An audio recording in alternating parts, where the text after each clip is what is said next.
Assalamualaikum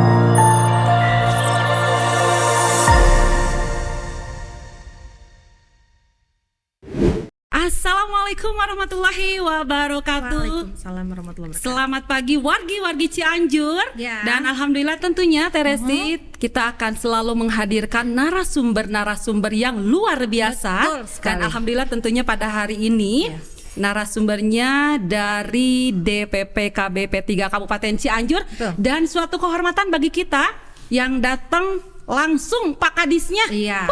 Boleh. Sudah ada di sini. Nah, tapi kayaknya harus kenalan. Harus kenalan. Ada istilah. Ya. Tak kenal maka tak makan. Kalau tak makan berarti kita tidak Tengaliwah. Kalau misalkan itu udah kenalan ditraktir sama Pak Kadis. Oke, kita sapa dulu. Iya. Pak Kadis DPP KBP 3A, Bapak Heri Suparjo. Assalamualaikum Pak Kadis.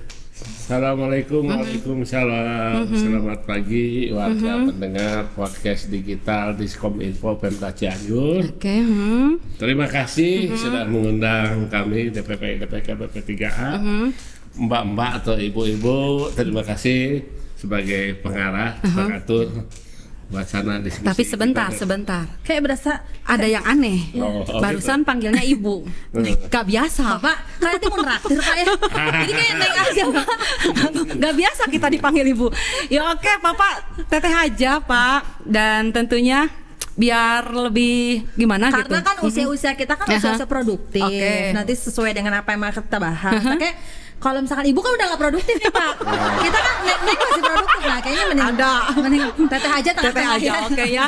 Tetap Bapak panggil kita teteh dan kita panggil Bapak ya Bapak. Oke. Oke, kalau begitu panggil abang saja ya. Jangan Pak, jangan. Jadi kalau misalkan kayak gitu nanti nggak enak Pak ya kan. Jadi udah Bapak manggil kita teteh, kita panggil Bapak aja udah Oke. dia. Udah. Gimana kabarnya, sehat ya Pak Kadis ya? Alhamdulillah.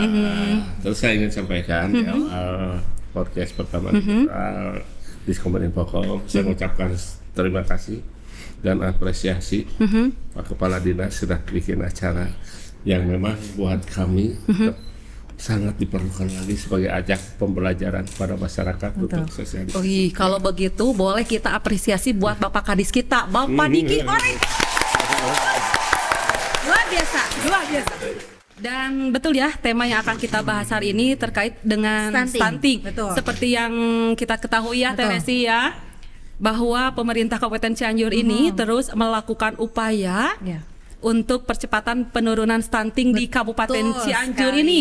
Dan nanti tentunya terkait dengan stunting akan dibahas di kupas tuntas sama Pak Kadis ini. Tapi sebelum Pak Kadis menjelaskan lebih lanjut lagi, biar masyarakat juga tahu nih, apa sih stunting ini? Kenapa sih kok sekarang makin sering kita dengar tentang stunting gitu ya? Karena kan betul, iya apa-apa stunting gitu. Nah, boleh dijelaskan dulu sama Pak Kadis definisi stunting sendiri itu seperti apa? Ya. Oke, para pemirsa podcast digital untuk Pemda Cianjur, ini kita memang lagi hangat-hangatnya dan seksi-seksinya. Aduh, seksi. Stunting ya. Apakah itu stunting? Stunting adalah gangguan pertumbuhan dan perkembangan anak yang disebabkan oleh kekurangan energi kronis yang secara berulang. Ya, ini dimana ada tinggi badan, tidak sesuai dengan panjang badan, sesuai dengan peraturan perundangan yang dipersyaratkan. Seperti itulah kira-kira yang dipersyaratkan di Perpres 2021.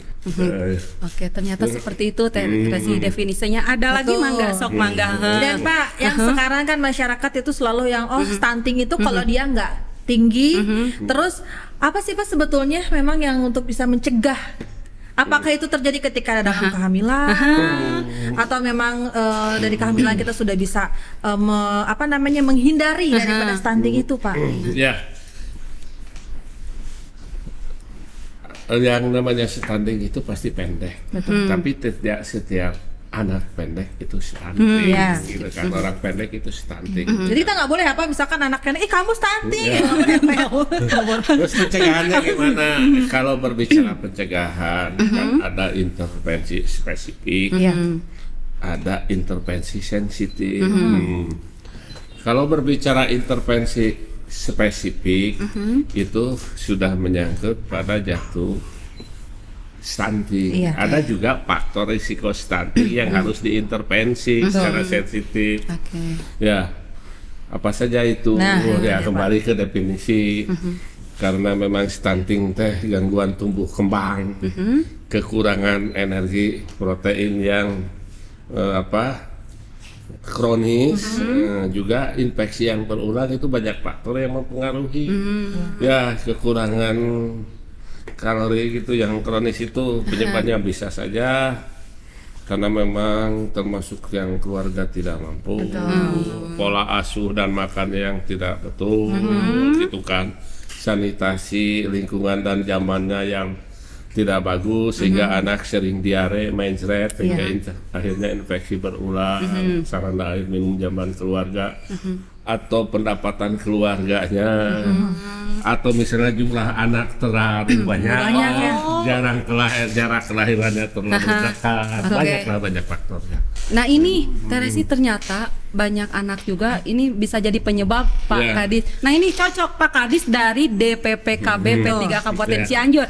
Pastinya ini seperti tadi yang di awal dijelaskan bahwa pemerintah Kabupaten Cianjur terus gencar melakukan upaya percepatan penurunan stunting di Kabupaten Cianjur ini. Nah ini khusus ke DPPKB P3 Kabupaten Cianjur, langkah apa yang sudah dilakukan, yang akan dilakukan terkait dengan penurunan stunting ini? Seperti apa Pak Kadis? Ya, ini secara nasional tahapan-tahapan stunting itu diatur dengan pasti rencana aksi nasional pengentasan stunting itu kan secara terpusat dan di seluruh daerah sama.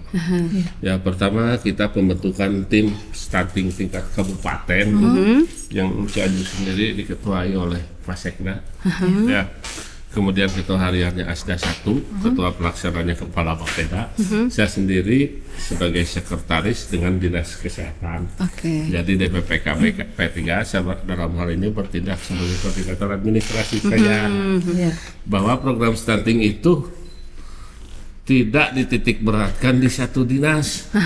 Ini kan menyangkut tadi menyangkut stunting itu terjadi permasalahan karena sosial ekonomi, kaitannya juga dengan IPM. IPM itu dia. Dengan IPM, makanya ini menjadi semua tanggung jawab seluruh sektoral OPD. Setuju? Betul. Seperti itu. Berarti tetap harus ada sinergitas dan juga kolaborasi Terus apa yang sudah dilakukan sampai saat ini? Kita sudah membentuk tim dengan SK Bupati dari tim percepatan penanganan stunting ke tingkat kabupaten, tingkat kecamatan sampai tingkat desa, gitu kan. Kemudian kita juga sudah mengangkat 5.724 yang dari pusat itu TPK tim pendamping keluarga 5.724 banyak ya Pak ya? Udah yang tersebar menjadi 1.908 tim. Jadi satu timnya tuh 3 orang sudah mengangkat itu. Kemudian kita rapat-rapat konsolidasi sampai terakhir kita sudah rembuk stunting tingkat kabupaten. Dalam rembuk stunting itu sudah komitmen karena stunting ini menjadi tanggung jawab bersama OPD. Insya Allah di perubahan ini setiap dinas termasuk juga desa harus ada kebijakan terkait pro stunting, penanganan stunting. Kebijakannya itu dimunculkan di anggaran kegiatan seperti itu. Terus kita juga ada tim ahli penanganan stunting. Kita sudah sekarang pada langkah audit stunting 2022 kita punya 50 lokus desa stunting dari 14 kecamatan. Ya, tahapannya sudah, intervensinya kita laksanakan. Sudah mulai. Jadi memang sudah sangat gencar sekali ya Pak ya. Sudah komprehensif. Kemudian juga Pak Bupati tiap briefing kita hari Senin sudah menginstruksikan seperti ke Dinas Kesehatan, jajarannya rumah sakit, ada klinik khusus untuk deteksi dini stunting, klinik kesehatan ibu dan anak. Oke. Tadi pagi juga kita sudah launching dengan Jumat Jupe. Apa itu Jope? Jupe itu Jumat pemberian tablet tambah darah atau FE Jupe. Jadi tiap hari Jumat seluruh anak SMA, SMK Sederajat tiap Jumat minum pil tambah darah. Karena remaja putri itu di tingkat MK sudah mengalami menstruasi, otomatis harus ada pemenuhan suplai penambah darah untuk sebagian pengganti itu. Kedua, juga terkait bahwa ibu hamil, remaja putri itu kan calon pengantin, calon ibu hamil, ya. Intervensi spesifik kita salah satunya adalah di remaja putri, calon pengantin. Kekurangan gizi, kekurangan darah, ya itu sebagai juga faktor pemicu, faktor risiko stunting. Nanti kalau dia hamil pasti anaknya stunting. Ternyata makanya dari awal dikawal. Karena itu termasuk pada intervensi sensitif ya, lebih spesifik seperti itu. Ini berarti program penanganan stunting itu penting ya Pak ya. Misalkan ini stunting diabaikan, kalau sudah stunting ya sudahlah, sudah takdir misalkan. Bagaimana lagi gitu. Nah ini seperti apa nanti bahaya ke depannya? Misalkan ini ternyata yang stunting ya sudahlah tidak ditangani secara serius seperti apa Pak Kadis? Ya stunting kan kita berbicara Jawa Barat ada 4%, Cianjur seksi ya. Seksi. Mudah-mudahan nggak seksi lagi Pak. 33,7, kedua terbawah ya. Kalau berbicara kalau sudah stunting antepkeun we gitu kan. Kita kan Indonesia khususnya kan menuju era emas di tahun 45. Kalau berbicara seperti yang Teteh sampai udah welah 24%. Nanya antep jangan Pak, tega atau pemerintah misalkan seperti itu. Seperti apa nanti bahayanya ke depannya? Kita Presiden sudah berbicara daya saing dan kompetitif. Ya, bagaimana kita menjadi negara yang punya daya saing dan kompetitif? Kalau SDM-nya SDM generasi bangsa, stunting 24% itu akan menjadi tanggungan negara dan beban negara. Iya, betul. Iya, mereka tidak cerdas, mereka tidak pendek, namun tidak cerdas. Tes SMA mau lulus masa sekolah, apalagi perguruan tinggi. Iya, betul. Terus pekerjaan mereka seperti apa nantinya? Tidak punya intelektual yang memadai SDM karena memang ada infeksi ya. Gangguan tumbuh kembang, gangguan pertumbuhan itu diukur dari tinggi badan atau panjang badan. Tumbang gangguan perkembangan itu masalah kecerdasan intelektual. Ya, bagaimana misalnya IQ-nya di bawah standar, para rendek mau bekerja di sektor swasta paling kembali lagi kuli kasar, masuk atau seperti itu lah. Itu akan menjadi beban negara nantinya. Kalau hari ini misalnya penerima BNPT ya gitu, itu akan menjadi beban negara nantinya yang harus disuplai terus menerus. Jangankan berbicara daya saing, itu akan menjadi beban negara intinya ke depannya. Siap seperti itu ya. Ulahlah jangan membebani deraga negara. Jangan kasihan. sudah sangat ini sudah sangat. Oke, Teresi ada lagi seperti apa? Dan ini kan tadi kita bicarakan tentang dari SMA, SMK sudah diberikan pil untuk penambah darah. Berarti kan untuk mempersiapkan anak untuk tidak stunting nantinya. Sebentar, Teresi itu kan untuk remaja ya. Berarti kita nggak usah. Secara kita bukan remaja. Kita siapa? Setelah ini Pak. Jangan khawatir. Jangan tuh. Kata Pak Kadis jangan khawatir. Tenang. Ikan Teteh juga masih remaja Pak. Masih remaja. Pasangan usia subur. Kalau berbicara pasangan usia subur, kita kan bahwa dengan berencana itu cukup 2 berkualitas itu kan mencegah stunting. Ya. Artinya kalau teteh baru 1 bisa tambah 1 lagi lah. Pernikahan itu menurut kita tambah 1 itu anaknya ya Pak? Apa suaminya Pak? Berbicara pernikahan. Berarti anaknya 1 lagi gitu ya, kayak boleh gitu kan, nggak boleh lebih dari 2. Anaknya ya Pak ya? Pernikahan yang dianjurkan oleh pemerintah ya untuk para remaja putri atau remaja putra di usia 21 dan 26 gitu kan, seperti itu ya. Nah itu 21 dan 20 minimal ya Pak ya. Minimal. Dan ini Pak, apa kabarnya untuk mereka yang nikah muda? Sekarang tuh banyak banget Pak, mereka-mereka yang kayaknya daripada begitu mending menikah aja. Itu akan menyebabkan ada gejala-gejala akan stunting kah nanti ketika mereka mempunyai anak Pak? Kita sendiri kan di DPP KBP 3 ada program pola asuh Pick Air dan genre ya. Intinya kan mempersiapkan para generasi muda. Ya kalaupun terkait dengan stunting, terkait dengan perkembangan dan masa depannya, kita ada Pick Air, ya. Ada kalau tingkat kabupaten pengurusannya genre, tiap desa kita ada, tiap kecamatan.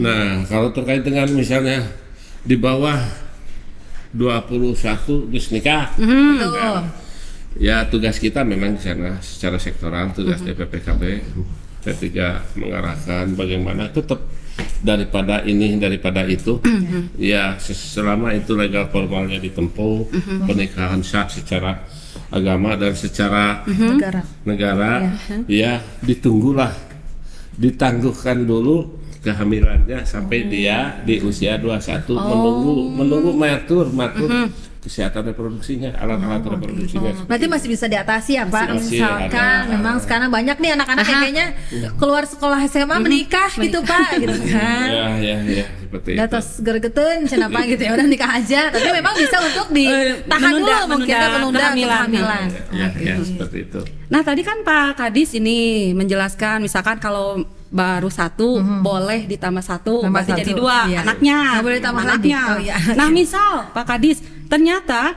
dalam satu keluarga itu anaknya lebih dari dua. Nah itu apakah nanti ada hubungannya dengan faktor resiko stunting? Misalkan dalam satu keluarga ternyata anaknya banyak. Nah itu seperti apa? Ya faktor risiko stunting itu karena 4T ya, terlalu dekat jarak kelahiran, ya misalnya karek setahun ya sekolah nunggu Takut. terlalu muda menikahnya, terlalu dekat jarak kelahiran, kita terlalu banyak anaknya, itu kan seperti itu. Nah, itu jadi 4T itu kan, ya makanya. Jadi hindari dari 4T itu ya Pak. Ya makanya berencana dengan masuk keluarga berencana yang terprogram dengan usia sekian dan anaknya 2 adalah salah satu upaya untuk mencegah stunting. Ya logikanya aja misalnya dengan penghasilan untuk UMK Cianjur kan 2.700.000, punya anak 2 atau punya anak 4 lebih bisa menghidupi dari kesejahteraan dan suplai asupan makanan secara logika lebih yang mana? Setuju, betul ya. Secara logika apa ya sudah bisa kita pikirkan itu. Seperti itu. Oke. Dan silakan. Jadi memang ketika sekarang kalau misalkan kita nih Teh ya, tuh punya anak 3 nih. Lo sama Pak Kadis nanti. Aku 2 Pak. Teresi 1 boleh 1 lagi. Anaknya. Insya Allah Pak ya. Mudah-mudahan. Tapi Teresi tadi seneng ya bahwa Pak Kadis juga menjelaskan terkait dengan rempuk stunting. Betul di sini. Tugas untuk penurunan stunting di Kabupaten Cianjur nih khususnya bukan hanya tugas dari DPP KBP 3 Kabupaten Cianjur aja ya Pak ya. Berarti memang di sini semua elemen ikut bertanggung jawab. Tadi kan sudah ada ya siapa yang ketua dan sekretaris dan lain sebagainya. Nah di sini kalau masyarakat sendiri Pak seperti apa? Kalau misalkan juga masyarakat ingin membantu pemerintah Kabupaten Cianjur untuk melaksanakan upaya penurunan stunting di Kabupaten Cianjur seperti apa Pak? Ya, kita punya masyarakat pekerja sosial yang tersebar di Kabupaten Cianjur, namanya institusi masyarakat pedesaan yang tergabung dalam program kegiatan berbasis masyarakat atau kader posyandu. Nah itu gitu kan ya. Betul. Nah, jadi partisipasinya seperti apa? Mereka ini kan sudah dikasih data di lingkungan RT RW ya, tahu mana menjadi sasaran konvergensi. Sasaran konvergensi kita kan jelas ya. Para remaja putri calon pengantin, ibu hamil, ibu hamil, kemudian melahirkan, kemudian balita 0 sampai 15 bulan. Tak itu teh ku masyarakat kita kalau ingin peduli stunting dikeprak-keprak diarahkan untuk ke posyandu ditimbang.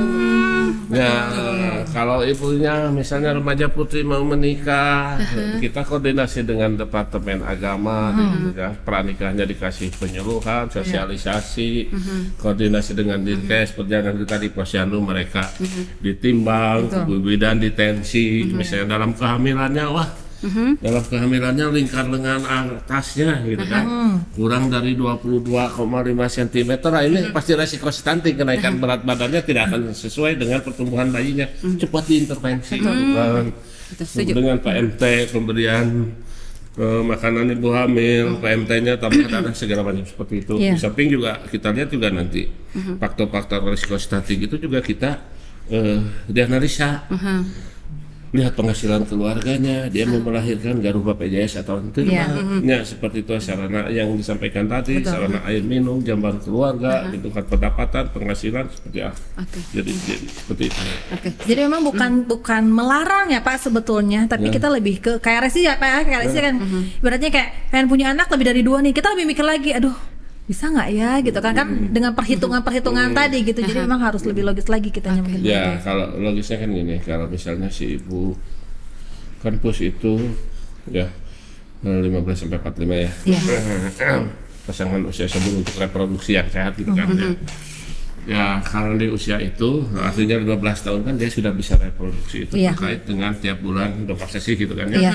Nah tapi secara biologis dia kan belum matur, ya alat-alat reproduksi gitu kan, karena melahirkan itu kan setengah ibu bertaruh nyawa ya Pak. Bertaruh nyawa, di situ dia berbagi dengan bayi yang dikeluarkannya, termasuk juga kalau dia berbagi dari hak berarti kondisi si ibu juga harus fit, karena dia harus berbagi itu kan dalam arti tanda kutip komponen-komponennya darah, misalnya kandungan HB, gizi, vitamin harus sama antara si ibu dengan ini, jadi betul. Seperti itu, gitu kan, seperti itu artinya ketika dia belum usia 21 itu juga dia belum matang, belum matang dari segi biologis kesehatannya seperti itu. Kemudian apalagi yang tanyakan ya pokoknya nama bukan melarang katanya kata Teres. Jadi Pak Kadis itu bukannya nggak ngebolehin, bukan boleh.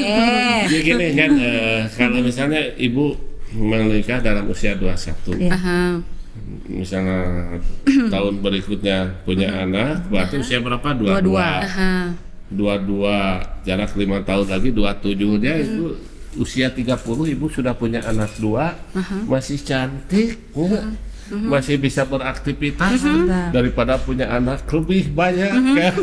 Jadi ente gelis ya Pak, jangan, nggak mau. Setuju. Berarti kalau kita masih ini ya Teh ya, masih bisa untuk bisa. Kata tadi kita masih muda, 27 tahun Pak. Plus 2 plus 4 kayaknya. Oke. Nah ini Pak Kadis, kalau di wilayah nih khusus di Kabupaten Cianjur sendiri ada bergak di salah satu wilayah ini penanganan khusus. Nah terkait dengan stunting ini seperti apa? Kita berdasarkan hasil rebuk stunting kemarin yang di beberapa bulan kebelakang yang dipimpin oleh Ketua TPPS Stunting Pasekda ya, di Rapet itu seluruh OPD hadir berkomitmen menyelesaikan masalah stunting khusus 2022 itu di 50 fokus gitu kan. Nah untuk Cianjur Kota juga ada Desa Sayang dan Sawah Gede. Kita akan intervensi ke Baduta, pemberian PMT ke Baduta bayi bawah 2 tahun. Kenapa lebih ke sana, itu kan golden period, masih bisa memperbaiki tingkat intelektualnya, kecerdasannya kan. Kenapa golden period ya di masa itu 2 tahun ke bawah tingkat kerjasamanya diperbaiki, walaupun sebenarnya kalau yang sudah masuk stunting itu walaupun diintervensi tetap maksimal itu hanya 80% minimal ada perbaikan dengan intervensi spesifik dan sensitif yang fokus kan seperti itu. Kita pemberian makan dari kita aja, tujuan lain juga ada, dari Dinkes juga ada tergantung nanti potret keluarga itu ya. Kalau keluarga itu yang memang sudah jatuh stunting, misalnya rumahnya tidak layak huni, benerkeun dinas sosial. Tegaduh jamban, tegaduh WC, benerkeun ku dinas terkait. Tegaduh BPJS, lereskeun ku dinsos misalnya. Terus di sana kalau terkait perekonomian, tegaduh usaha tapi tidak punya keahlian, lereskeun ku disnaker. Budak lo karek dua bisi namahan deui sina KB ku abdi gitu kan. Silakan datang ke Bapak. Ya seperti itu. Jadi penanganannya kita holistik, konseptual karena menyangkut sosial ekonomi ya. Misalnya termasuk sosial ekonomi karena bukan hanya masalah stunting, pasca penanganan stunting itu. Nah, itu betul. Seperti apa pasca penanganan stunting? Pasca penanganan stunting kita juga dipastikan kalau kemarin sudah punya stunting dengan sosial ekonomi yang memang harus dikawal gitu kan, kemiskinan ya kita perbaiki kan, ini yang menyangkut IPN. Anak-anaknya juga harus sekolah ya. Berarti juga kalau berbicara sekolah, kemampuan dia, kemampuan keluarganya untuk melanjutkan anaknya pendidikannya lebih bagus, jadi artinya harus dikawal. Jangan sampai terjatuh lagi ya kalah. Walaupun ya hasil survei bahwa sosial ekonomi itu bukan faktor yang mayoritas menjatuhkan stunting, karena terkait juga lifestyle, gaya hidup, pola asuh dan pola asuh dan pola asuh termasuk juga pola memberikan makan. Ya, seperti lifestyle juga perilaku ya, karena menurut seorang ahli penelitian bahwa perilaku itu sangat dominan terhadap derajat kesehatan masyarakat. 45 lingkungan 45%, perilaku 45, perilaku 37, 75%. Iya. Nah, betul. Ya 75% itu artinya lifestyle dan lingkungan.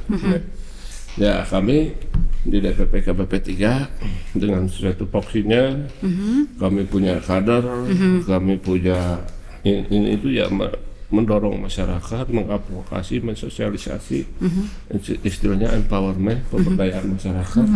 Ya seperti itu. Keren. Tapi ini Pak Kadis, ini kan apa ya, banyak di sini yang berperan ya dalam upaya penurunan stunting di Kabupaten Cianjur ini. Sinergitas dan kolaborasi tetap terjaga. Nah ini optimis nanti Kabupaten Cianjur zero stunting bagaimana nih? Seperti apa? Jawa Barat zero stunting, kita juga harus zero stunting.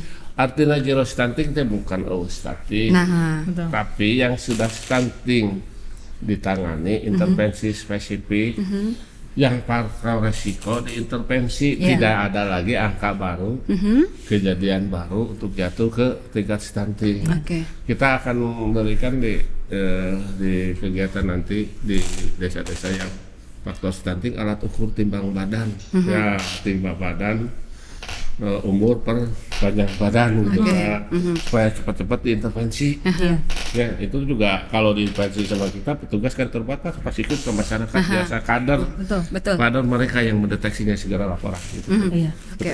Ini memang kerjasamanya sangat baik sekali. Harus baik dan tetap terjaga ya Pak Kadis. Teresti, gimana? Ternyata kita sudah di akhir acara. Tapi sebelum pamit, tentunya harus ada himbauan dari Pak Kadis terkait dengan stunting ini biar masyarakatnya tahu seperti apa dan bagaimananya dan juga langsung melaksanakan dan merealisasikan. Nah, seperti apa himbauannya Pak Kadis? Himbauannya untuk masyarakat, mari kita peduli terhadap stunting. Karena apa? Masa depan bangsa itu ditentukan oleh anak-anak kita hari ini. Ya, itu kan satu itu. Kedua, dengan peduli stunting, remaja putra, remaja putri jangan kawin, nikah di bawah usia. Itu salah satu untuk mencegah stunting. Kedua, pada keluarga yang sudah menikah, pasangan muda, mari bereproduksi secara sehat. Cukup 2 anak saja, lebih berkualitas. Itu kan seperti itu. Itu saja. Cukup Pak Kadis? 2 aja. Cukup 2 aja. Masih ada 1 kesempatan lagi kalau aku. Teteh udah aja. Dari yang mana? Dari ini. Oke, silakan Teresti. Oke, baik, terima kasih untuk Pak Kadis untuk waktunya dan untuk pemaparan materinya sangat-sangat baik sekali, bagus sekali. Pokoknya untuk masyarakat Cianjur harus bekerja sama dengan baik juga ya Teh ya, dengan pemerintah dan juga dengan ke dinas-dinas terkait di mana pencegahan stunting memang harus selalu dilaksanakan. Oke, dan tentunya demikian podcast kita kali ini, tentunya di podcast Digital Dis. Hari ini di Cianjur Terkoneksi, semakin digital semakin maju. Dan Pak Kadis, terima kasih atas kehadirannya. Nanti kalau kami undang lagi, siap hadir ya? Undang podcast ya, bukan undangan lagi kan? Bukan. Kita mau udah diundang podcast lagi, bukan kita nyebar undangan. Kan tadi Resi satu dari yang mana? Nanti waktu itu Pak Kadis diundang lagi. Ya, berarti itu mah udah aja. Undang podcast saja ya. Podcast Pak aja. Kadis ya, terima kasih. Mudah-mudahan saya selalu, dan tentunya mudah-mudahan apa-apa yang sudah disampaikan oleh Pak Kadis dapat bermanfaat untuk wargi-wargi Cianjur semuanya. Dan dari kami mohon maaf kalau ada kesalahan kata. Akhirnya yang bertugas saya Wahyuni, Resti Rahmawati pamit. dan juga narasumber Saya Heris Parjo mengucapkan terima kasih. pamit undur diri. Terima kasih. Akhir kata, wassalamualaikum warahmatullahi wabarakatuh. Sampai jumpa.